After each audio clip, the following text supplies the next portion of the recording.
Okay, so wow, you guys have never seen me with makeup on, and right now I am top half ready for my Halloween costume as Morticia Addams. So that's why my eyebrows are black. I will be wearing a wig later. I'm not wearing a wig now, obviously.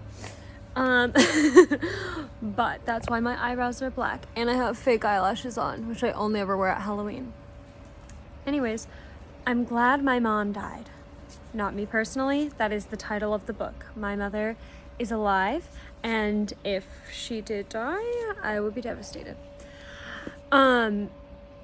Very good book though. It's, first of all, I also must say, love the colors on the cover. Usually I don't really care so much about the cover of the book, but this one I was quite excited about the light pale yellow with the pink, and this photo is just, it's funny. And the book is funny. You know, Jennette Mccurdy is a funny girl, and she tells things in a bit of a comedic way, but also she does have kind of a dry sense of humor, and that comes across also. And her story is very sad. It's sad, to be honest, what she went through. And it talks about her mother and the dynamic that they had, which I guess put her in a place of really feeling like a people pleaser at a young age, or deciding to become a people pleaser at a young age. I'm just looking at my notes. I always write at the back of a book once I'm finished what I learned from the book, so that way, you know, if I ever want to revisit it without reading the full thing, I can go look at my highlights, but then also my summary. And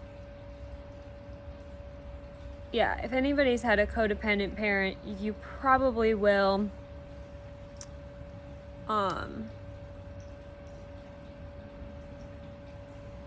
recognize a lot in this book. And I think something that was a big takeaway for me was, whether it be a parent or a boy or a boss, anybody who you interact with, you should never lie about what you want in order to make other people happy.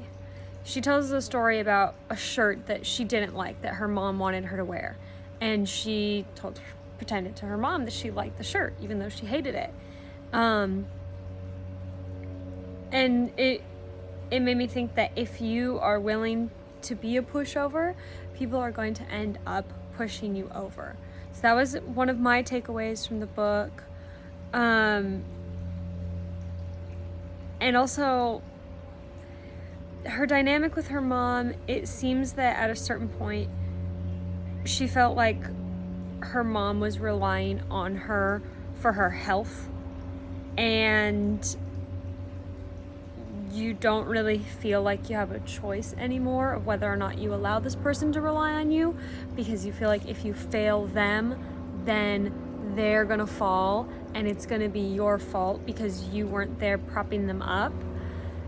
And yet the reality is, in many cases, in a dynamic like that, the person's gonna fall regardless of whether or not you prop them up. And it's actually not making the difference that you think that it's making. It makes a difference to you because you can say, I tried everything that I could, but the outcome for the person, to be honest, is likely to be the same no matter what. And then you're gonna feel bad because you weren't able to save them.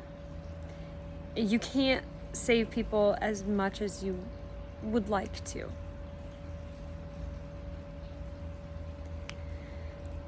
But it will cost you massively if you try, because all the energy that you're putting into somebody else is energy that you're taking away from yourself, and you probably won't notice it at the time until you're outside of that dynamic.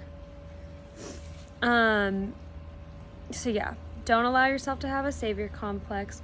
Don't try to make people happy at your expense.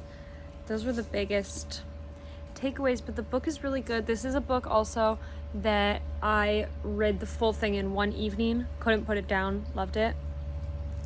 Anyways, Jennette Mccurdy, good job. Check it out. I think that's all I have to say.